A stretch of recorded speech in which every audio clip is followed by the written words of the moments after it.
Hello बच्चों, मैं हूँ आपकी हिंदी मैम। आज मैं लेकर आई हूँ कक्षा 4 की पाठ्य पुस्तक रिमझिम से पाठ 2, जिसका शीर्षक है जैसा सवाल वैसा जवाब।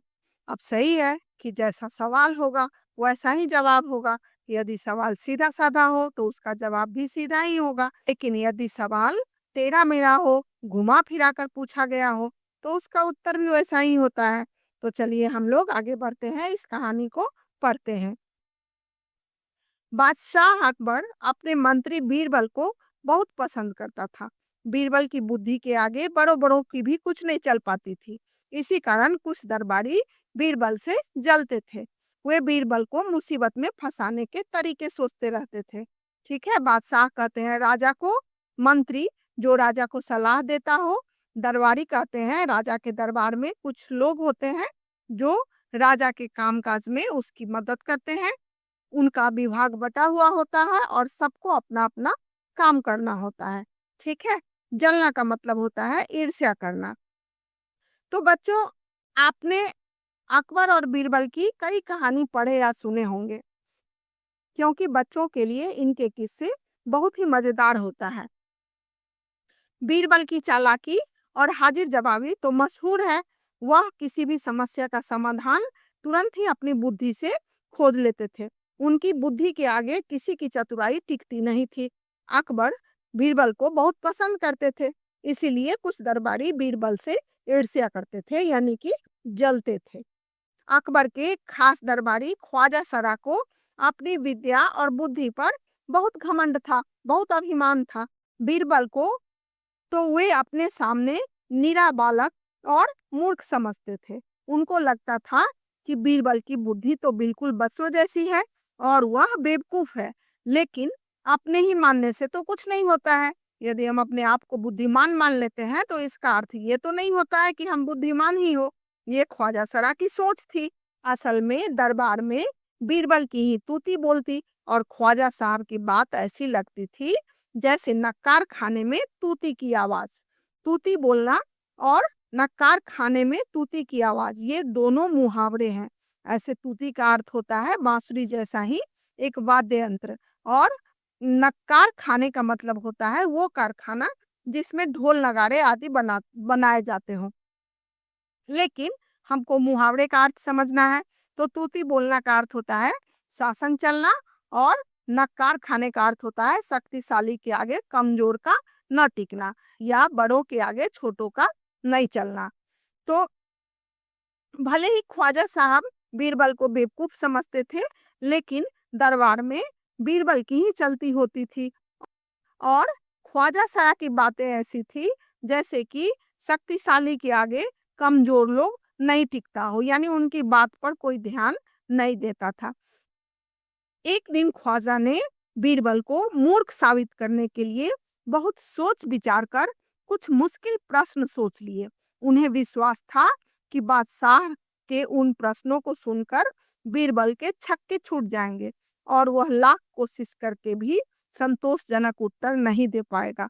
फिर बादशाह मान लेगा कि ख्वाजा सरा के आगे बीरबल कुछ नहीं है। ठीक है, वो अपने मन में ख्याली पुलाव बना रहे थे कि मैं 3 प्रश्न बादशाह को दूंगा बीरबल को पूछने के लिए, और बादशाह जैसे ही उन प्रश्नों को बीरबल से पूछेंगे तो बीरबल के छक्के छूट जाएंगे। छक्के छूटना का मतलब होता है परेशान होना, ये भी एक मुहावरे है। तो बीरबल के छक्के छूट जाएंगे और वह लाख कोशिश करके भी, यानी बहुत सोच समझ कर भी, संतोषजनक उत्तर नहीं दे पाएगा। और फिर तो बादशाह को यह मानना पड़ेगा कि ख्वाजा सरा ज्यादा बुद्धिमान है और उसके बुद्धि के आगे बीरबल कुछ नहीं है। ख्वाजा सरा अचकन पगड़ी पहनकर दाढ़ी सहलाते हुए अकबर के पास पहुंचे और सिर झुकाकर बोले, बीरबल बड़ा बुद्धिमान बनता है, आप भी उसकी लंबी चौड़ी बातों के धोखे में आ जाते हैं। मैं चाहता हूं कि आप मेरे 3 सवालों के जवाब पूछकर उसके दिमाग की गहराई नाप ले। उस नकली अक्ल बहादुर की कलाई खुल जाएगी। ठीक है, अचकन का अर्थ होता है लंबा कोट। तो ख्वाजा साहब लंबा कोट पगड़ी पहनकर दरबार में आए, अपने दाढ़ी को ऐसे सहला रहे थे जैसे बहुत सोचनीय मुद्रा में हो, और सिर झुकाकर बोले कि बीरबल अपने आप को बहुत बुद्धिमान समझता है और आप भी उसकी लंबी चौड़ी बातों में आ जाते हैं।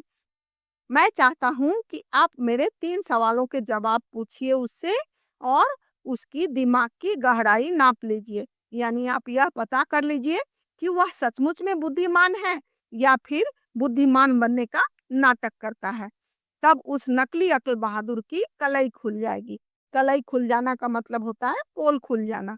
तो ख्वाजा सरा के नजर में बीरबल नकली अक्ल बहादुर था, यानी कि उसके पास बुद्धि थी नहीं और वह अपने आप को बुद्धिमान समझता था। ख्वाजा के अनुरोध करने पर अकबर ने बीरबल को बुलाया और उनसे कहा, बीरबल, परम ज्ञानी ख्वाजा साहब तुमसे 3 प्रश्न पूछना चाहते हैं, क्या तुम उनके उत्तर दे सकोगे? ठीक है। ख्वाजा जब अकबर से विनती किया तब अकबर ने बीरबल को बुलाया और कहा कि बीरबल, परम ज्ञानी का मतलब होता है बहुत ज्ञान वाले, तो बहुत ज्ञान वाले ख्वाजा साहब तुमसे 3 प्रश्न पूछना चाहते हैं, क्या तुम उसके उत्तर देना चाहोगे? बीरबल बोला, जहां पनाह ये राजा को कहते हैं, जरूर दूंगा, खुशी से पूछें। ख्वाजा साहब ने अपने तीनों सवाल लिखकर बादशाह को दे अकबर ने बीरबल से ख्वाजा का पहला प्रश्न पूछा, संसार का केंद्र कहाँ है? यानी कि संसार का बीच का स्थान कहाँ है? सेंटर पॉइंट कहाँ है? अकबर ने तुरंत जमीन पर अपनी छड़ी गाड़कर उत्तर दिया, यही स्थान चारों ओर से दुनिया के बीचों बीच पड़ता है। यदि ख्वाजा साहब को विश्वास ना हो तो वे फीते से सारी दुनिया को नाप कर दिखा दे कि मेरी बात गलत है। यहाँ देख रहे हो महाराज के पास ख्वाजा साहब खड़े हैं और इधर बीरबल जवाब दे रहा है। बीरबल ने क्या किया कि वह एक छड़ी को धरती पर गाड़ दिया और बोला कि यही स्थान संसार का बीचों बीच है। यदि ख्वाजा साहब को मेरी बातों पर भरोसा नहीं होता है तो वो इंच टेप ले ले, फीते ले ले और सारी दुनिया को नाप कर दिखा दे कि मेरी बात गलत है। अकबर ने दूसरा प्रश्न किया, आकाश में कितने तारे हैं? बीरबल ने एक भेड़ मंगवा कर कहा, इस भेड़ के शरीर में जितने बाल हैं उतने ही तारे आसमान में हैं। ख्वाजा साहब को इसमें संदेह हो तो वे बालों को गिनकर तारों की संख्या से तुलना कर लें। ठीक है। दूसरा सवाल क्या था कि आकाश में कितने तारे हैं? बीरबल ने क्या किया, एक भेड़ मंगाया, भेड़ जिसके शरीर पर बाल होते हैं और उसका ऊन बनाया जाता है, तो उसने कहा कि इस भेड़ के शरीर पर जितने बाल हैं उतने ही आकाश में तारे हैं। लेकिन यदि ख्वाजा साहब को भरोसा ना हो तो वो बालों को भी गिन ले, तारों को भी गिन ले और फिर दोनों में तुलना कर ले, कंपेयर कर ले कि मैं बोल रहा हूँ वो सही है या गलत है। अब तीसरा सवाल था। अकबर ने तीसरा सवाल किया, संसार की आबादी कितनी है? आबादी कहते हैं जनसंख्या को। बीरबल ने कहा, जहां पनाह संसार की आबादी पल पल पर घटती बढ़ती रहती है, क्योंकि हर पल लोगों का मरना जीना लगा ही रहता है।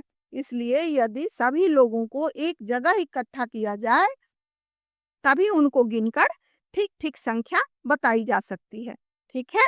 तीसरा सवाल था कि संसार की जनसंख्या कितनी है? बीरबल ने अपनी बुद्धिमानी से उत्तर दिया कि संसार में हर समय कुछ लोग मर जाते हैं और कुछ जिंदगी जन्म लेती है। तो एकदम से सही हिसाब करना तो मुश्किल है कि संसार में कितने लोग हैं। यह तभी संभव है जब एक जगह लोगों को इकट्ठा किया जाए और उनकी संख्या गिनकर बता दी जाए, क्योंकि हर समय लोगों के मरने और नए बच्चे जन्म लेने से संख्या घटती बढ़ती रहती है। तो देखा आपने, तीनों प्रश्न का उत्तर बीरबल ने अपनी बुद्धिमानी से किस प्रकार फटाफट दे दिया। बादशाह तो बीरबल के उत्तरों से संतुष्ट हो गए, लेकिन ख्वाजा साहब नाक भौं सिकोड़ कर बोले, ऐसे गोलमोल जवाबों से काम नहीं चलेगा जनाब। बीरबल के उत्तरों को सुनकर बादशाह संतुष्ट हो गए, लेकिन ख्वाजा साहब असंतुष्ट हो गए। नाक भाव सिकोड़ कर बोलना यानी कि चिढ़कर या असंतुष्ट होकर बोलना। ख्वाजा साहब बोले, कि ऐसे गोलमोल जवाबों से काम नहीं चलेगा। बीरबल बोले, ऐसे सवालों का ऐसे ही जवाब होते हैं। पहले मेरे जवाबों को गलत साबित करिए, तब आगे बढ़िए, ठीक है? बीरबल बोला कि आप मेरे जवाब को गोलमोल क्यों कह रहे हैं? जैसा आपका सवाल था वैसा ही जवाब है। य- यदि आपको मेरे जवाबों पर कोई आपत्ति है तो पहले आप उसको साबित करें और फिर आगे बढ़िए। ख्वाजा साहब से फिर कुछ बोलते नहीं बना, यानी उनके पास अब बोलने के लिए कुछ भी नहीं बचा था। बच्चों, आपने देखा कि बीरबल किस प्रकार अपनी बुद्धिमानी से सवालों के जवाब देकर ख्वाजा साहब को निरुत्तर कर दिया, यानी उनके पास अब कोई भी जवाब नहीं था। तो कहानी हमने समझ लिया है और आगे बढ़ते हैं। ख्वाजा सरा के तीनों सवालों का क्या कोई और जवाब हो सकता है? अपने मन में सोच कर देखो। तो इसके लिए सबसे पहले तीनों सवाल सोचना है। पहला सवाल था कि पूरे संसार का केंद्र क्या है, बीच का स्थान क्या है? तो इसका उत्तर हम कुछ भी सोच सकते हैं कि जहां मैं खड़ा हूँ वही पूरे संसार का केंद्र है, या फिर जहां आप खड़े हैं वही पूरे संसार का केंद्र है, या फिर जहां कुतुब मीनार है, कुछ भी लिख बोल सकते हैं, वही संसार का केंद्र है। और दूसरा सवाल था कि आकाश में कितने तारे हैं? उसका उत्तर भी कुछ भी दिया जा सकता है कि आपके सिर में जितने भी बाल हैं उतने ही आकाश में तारे हैं। तीसरा सवाल था कि संसार की जनसंख्या कितनी है? तो तीसरा सवाल का जवाब भी हम सोचकर कुछ भी दे सकते हैं, यानी कि जितने इस धरती पर पेड़ पौधे हैं उतने ही संसार की जनसंख्या है, क्योंकि किसी भी चीज को गिनना नामुमकिन है। अगर तुम ख्वाजा सरा की जगह होते तो बीरबल को हराने के लिए कौन से सवाल पूछते? अब सोच कर देखो, तुम्हें जो भी सवाल पसंद हो उसको तुम लिख सकते हो। पर सवाल ये भी हो सकता है कि कुत्ते की दुम टेढ़ी क्यों होती है, या फिर धरती गोल क्यों है, चौकोर क्यों नहीं। ख्वाजा सरा का बस चलता तो वे बीरबल को हिंदुस्तान से निकाल देते। अगर तुम्हारा बस चले तो तुम कौन कौन सी इच्छाएं पूरी करना चाहोगे? तो तुम अपनी इच्छाएं यहाँ पर लिख सकते हो, जैसे कि मैं देश के 100% यानी 100% लोगों को शिक्षित करना चाहूंगा या चाहूंगी, क्योंकि ये इच्छा जरूर होनी चाहिए। हमारा देश शिक्षित होगा तभी तो आगे बढ़ेगा। नीचे लिखे वाक्य पढ़ो। मैं बस में बैठकर स्कूल जाती हूँ। ख्वाजा सरा का बस चलता तो वे बीरबल को निकाल देते। बस अब रुक जाओ, बस 2 दिनों की बात है, मैं आ जाऊंगी। यहाँ देख रहे हो, एक शब्द बस 4 वाक्य में प्रयोग हुआ है और चारों के अर्थ अलग अलग है। पहला अर्थ है गाड़ी, दूसरा का अर्थ इच्छा से है, तीसरा रुकना, चौथा सिर्फ। ठीक है? तो कभी कभी शब्द के रूप नहीं बदलते हैं, पर अर्थ में बदलाव आ जाता है। ऊपर लिखे वाक्यों में बस शब्द के अर्थ अलग अलग हैं। अब इसी तरह चल शब्द से वाक्य बनाओ। यहाँ चल, चल चल, चला, चले, चलना, चलती, चलो, इन सब से वाक्य बनाना है। तो तू मेरे साथ चल, मेरा मित्र चल चलकर थक गया है, चलो मैं तो चला। अच्छा, तो अब हम चले, क्या तुम्हें मेरे साथ चलना है? चलती रेलगाड़ी से नहीं उतरना चाहिए, तुम मेरे साथ चलो। आपकी जैसी भी इच्छा हो आप वाक्य में प्रयोग कर सकते हैं। एक दिन अकबर ने बीरबल से पूछा, बीरबल, दुनिया में सबसे अधिक शक्तिशाली कौन है? बीरबल ने क्या कहा होगा? कहानी आगे बढ़ाओ। अब ये आपको करने के लिए है कि आप सोचते हो और कहानी को कैसे आगे बढ़ाते हो। तो आप एक कहानी लिखने का प्रयास करोगे सोचकर, ठीक है? बीरबल की चतुराई के किस्से बहुत मशहूर हैं।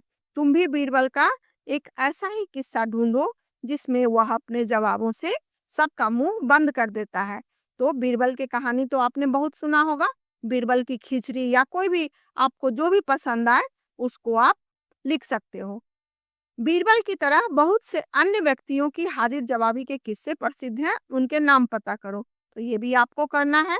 जैसे तेनालीराम के भी हाजिर जवाबी के किस्से बहुत प्रसिद्ध हैं। फिर एक कार्टून कैरेक्टर चाचा चौधरी, उनके भी हाजिर जवाबी के किस्से प्रसिद्ध हैं। और भी कुछ नाम तुम पता कर सकते हो। नीचे लिखे शब्दों की जगह और कौन सा शब्द इस्तेमाल हो सकता है, खाली जगह में लिखो। तो बुद्धिमान होशियार को कहते हैं, अभिमान घमंड को कहते हैं, संसार का अर्थ दुनिया होता है, मूर्ख बेवकूफ को कहते हैं, विश्वास मतलब भरोसा, और कोशिश प्रयास को भी कहा जाता है। नीचे लिखे मुहावरों का इस्तेमाल तुम कब कब कर सकते हो, आपस में चर्चा करो। अब इनका वाक्यों में इस्तेमाल करो। नाक भौं सिकोड़ना, इसका अर्थ होगा अनिच्छा होना या फिर असंतुष्ट होना। का वाक्य हम लोग बना सकते हैं कि मुझे देखते ही वह नाक भौं सिकोड़ने लगता है। कलाई खुलना यानी कि पोल खुल जाना, कलाई खुलने के डर से वह झूठ बोल रहा है। ठीक है बच्चों, हमने ये कहानी पढ़ लिया है और इसके प्रश्नोत्तर भी पूरे हो गए हैं। यदि आपको पढ़ना अच्छा लगा हो तो आप सब्सक्राइब कर देना, जिससे आपको आगे का पाठ भी मिलता रहे। तब तक के लिए बाय।